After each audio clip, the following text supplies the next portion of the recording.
Changing tact a little bit now, when we think about farms and our soils, it's quite a precious resource that we use every day, whether we're growing a crop or pasture. Soil amelioration is something that has been looked in here at Struan, and the Reefinator project that started last year has been quite an interesting project. So I'd like to welcome Andy to the stage to talk about that project. So, to sort of flesh this out, I guess we did start this, and I did a bit of a prezzo on it at this event last year. But I will refresh just to give you guys an idea of what's been happening. So basically, what we have on the sort of the northernmost part of the property here is what's known as the dryland techno grazing system. Essentially, it's the systems are made up of 6 different systems, each of which is 32 hectares, and they're all split into 4-hectare laneways. So we were throwing around the idea of what we could actually do with these, and the fact that these essentially are all, particularly down this part, the northernmost part, have essentially operating on 10 centimetres of topsoil sitting on top of limestone. So there's not a lot of resource or land purchase to sort of work with there. So we started throwing around the idea of the Reefinator. So we had the guys from HD Partners Reefinating come in. They did run over 6 of the 8 laneways, and we left 2 as a control, just to monitor the difference essentially. So the Reefinator, as you've seen in the pictures here, it looks like a bit like a levelling, a grater blade. It's got big teeth, and it's got a water-filled drum at the back to crush whatever it's pulling up. It took 3 passes and a 4th on the very western laneway to get the depth, the desired depth that we were chasing. And essentially what we went from was that 10 centimetres of topsoil to around about 40 centimetres of topsoil. Well, and should be pointed out, we're not actually creating soil, we're creating depth, and with the aim of getting better soil moisture retention and a place for our roots to, pasture roots to grow into. Yeah, so we got the guys in, we did that. We also hit up Wrights and Seeds, and they came to us with a variety of different pastures that we could throw into these systems, which I'll go through in a minute. To complement what we were trying to do, we also did some soil moisture soil sampling before the Reefinator actually went through, and the intention is to go back, well, in the next couple of weeks actually, and go and do some more soil sampling and just suss on how that soil composition may have changed over the last 12 months. We also got a couple of soil moisture probes put in, which was one hell of a job trying to get through the limestone, particularly when the soil moisture probes were 80 centimetres long. So that was an interesting experience in itself. We're also doing pasture measurements throughout the year, sort of just to try and keep track of what the pastures were up to, and some livestock measurements. So the livestock were weighed when they went on, when they finished their first lap. So basically they go up, and they're given sections to graze as they go through the system. So they went through 2.5 times approximately, and then they weighed once they left as well. Yeah, so this is essentially what the Reefinator left behind. Still a few rocks and bits and pieces, but compared to what it was, we had pieces of limestone sort of popping up out of the ground in a full, as a full boulder more or less coming up in some sections. So it basically pulverises that and turns it into a smaller, finer rock. As I mentioned, we left 2 controls. And in terms of the grazing, I just thought this was an interesting little photo. Each of the laneways are loaded up with 14 steers. Essentially, as they're grazing through, they're given 0.1 of a hectare, which they've got to sit on for 2 days before they're moved on and up. So you can see the effect of the grazing just in that particular image shot that I took with a couple of drones. This is essentially the treatments that we went through. They were sown down, so as I said, Wrightson's came to us with a few different varieties and mixes, mainly an annual ryegrass clover mix, a couple of different varieties of that. We tried to keep the treated and the control the same variety next to each other. We also had an Italian ryegrass, which I was not overly optimistic about. I've had some interesting experiences with Italian in the past over in the Western Victoria. And then also the Southern Green rye corn, which was a bit of a novel addition to that system. So that was interested to see what happened with that one. You can see the sowing rates there in conjunction with what was sown, and it was all just sown in with a flat rate of 90 kgs of MAP at the time. Pointing out the pasture measurements, we've got a few more than this, but these are the key ones that I wanted to show you. Last season was a bit slow to get going. Sowing was 1st of June, and it was sort of a bit slow to kick on. We actually didn't get the stock on when we would have liked. We were a bit worried that the pastures weren't advanced enough and the cattle were just going to turn it into a mush. Waited a couple extra weeks, I dare say, before we actually chucked the stock on. The key thing I wanted to show you here was this particular one. This is one of the controls, and we got a really big hit out of this one, which was a little frustrating, just due to the fact that there was a phalaris base that just we didn't knock hard enough. This is in the rye corn. So essentially what was happening here is the rye corn was finishing, because it's an early finisher, and the phalaris was kicking on, and with the bulk of the rye corn and everything, it sent our pasture measurements through the roof. So it made it a bit difficult to sort of, or that's my excuse for that, and and I'm going to stick to it. But then, as the rye corn sort of finishes off, things start to level out again. And the Italian, I have to point out, so the green 4.6, the green bars there, was looking fantastic. In fact, I was of the opinion that it was probably going to perform the best until I got to the graphs. But the annual ryegrass, sort of in that brown, and towards the end there, really came, annual ryegrass and clover mixes really came to its own towards the end of the year. Now this, I don't want you to look too closely at this because this is confusing as all hell.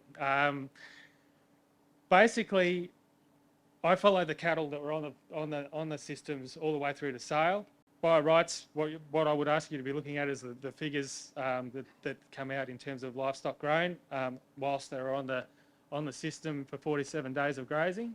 But basically what happened, and I guess this is an effect of going through the sale yards, is so all the cattle, it's like all the cards got put back in the deck, they were shuffled, put out into their new, dealt out into their new pens, and then sold as said at the sale yard. So where I was hoping I would get my my highest dollar values didn't actually happen because of the way they're sold in the market that is the cattle sale yards at the moment. A pretty volatile sort of a market. So this may have looked different if we were, say, selling direct to the ABS or something like that. So I don't want you to focus too much on that. Where I probably get you to focus more is on where the average weight gains were best. You can see my 4.3 came out on a close third or second due to the reasons I've mentioned previously. But to my great relief, that 4.7 came out dead last in that control particular scenario. So I'm having some wins here, some wins. But basically, what this story tells you is that annual ryegrass clover mix is probably the most consistent across the board and performed the best in terms of pasture growth and average daily weight gains. Soil moisture probes that we had out there, we had a couple of Goanna Ag soil moisture probes. As I mentioned, they were hell to get in to the soil. I actually ended up getting a fencing contractor in with his high performance drill to drill me a few holes. And then I had to pack them out with a fair bit of bentonite just to try and emulate the soil around it. But so it's not It's not scientifically precise by any means, but it certainly gives us an indication of what's going on. As you can see in the reefinated, we're actually getting a lot of response from rainfall events and moisture events. So a lot more fluctuation. The soil moisture held out into that November, December portion of the year as opposed to the control, but shortly after that we had a dramatic decline in the soil drying out to the point where they actually became on a par basically towards the end of the year. So whilst the reefinating and the soil deepening really helped out in soil moisture retention, it made it, the fact that we'd sort of dug it up and fluffed it up a bit sort of gave it that bit more volatility when it came to rainfall and obviously the sun drying out effect. Once again, just sort of demonstrating depth. We were getting some response at that sort of 20 to 30 centimetre mark, so the red line in the reefinated. I was hoping we'd see a bit more of a response in that 30 centimetre. The green line didn't turn out that way, but once again, we're getting that response at a more depth. So the next step, to sort of go the next level, we've had a bulldozer come in. Now they've done a couple of lanes in the system adjacent to us, to where the reefinated stuff was. Or as by all reports, he was getting down a metre, ripping up some incredible boulders in the process. So basically what happens here is the bulldozer does a pass, gets down there with his tines, and then he'll go back over with a roller. So it's essentially a 3-pass thing as well. And then he goes back over with this rock crusher as well. And as you can sort of see here, he's actually turned it into what I'd call at this point in time a very fine powder. So it's going to be really interesting to see what happens. And we're keen to get it sown and sprayed, because honestly I'm not too keen on having to get a sprayer in midwinter, because in all honesty I don't think we're getting bogged. I think he'll actually lose his truck. Just a few considerations, I guess. So the cost of the reefinating at the time, it's gone up slightly because of fuel and whatnot. $800 per hectare. Probably covered more area faster. There was 3 to 4 passes, approximately 40 centimetres into the thick limestone. I don't expect to see, whilst I've given you a few figures here, I don't actually expect to see any real major benefits until we actually get back to that perennial pasture again, where we can get some actual root mass happening and taking full advantage of that soil moisture retention. The bulldozer was considerably more. It takes a lot longer, but you know, that 1 metre depth, is it going to be worth it? Well, once again, we'll get to see. Yeah, it could be an interesting concept, considering too that our underground groundwater is so close to the surface as well. That could be a really interesting little thing to keep an eye on. So I'll be endeavouring to get a soil moisture probe in there in the next couple of weeks, and yeah, I'll hopefully have a bit more of an update on this time next year. Yeah.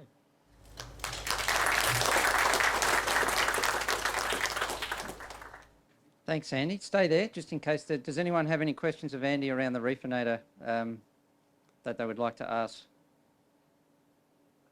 I certainly. There's a question up the back. Has anyone got the microphone? While the microphone's going there, I've got a question, Andy. What was there anything that you do differently with the benefit of hindsight? Well, I guess one thing we are doing differently that I haven't mentioned is that we've sort of moved away. So the next steps also with the reefinator side is we're actually going in again with another annual pasture, but it's all the same. So, you know, in terms of pasture measurements and keeping everything a bit more uniform so that we can track those figures a bit closer. But otherwise, this has all been a bit of suck and see for me. I mean, as I've mentioned previously, I'm sort of from Western Victoria. I haven't seen this sort of landscape before, and it's going to be, it's pretty interesting to me just to see that people are farming on 10 centimetres of topsoil. It's kind of mind-blowing, yeah. What I want to know is where all of that demonstration has been done.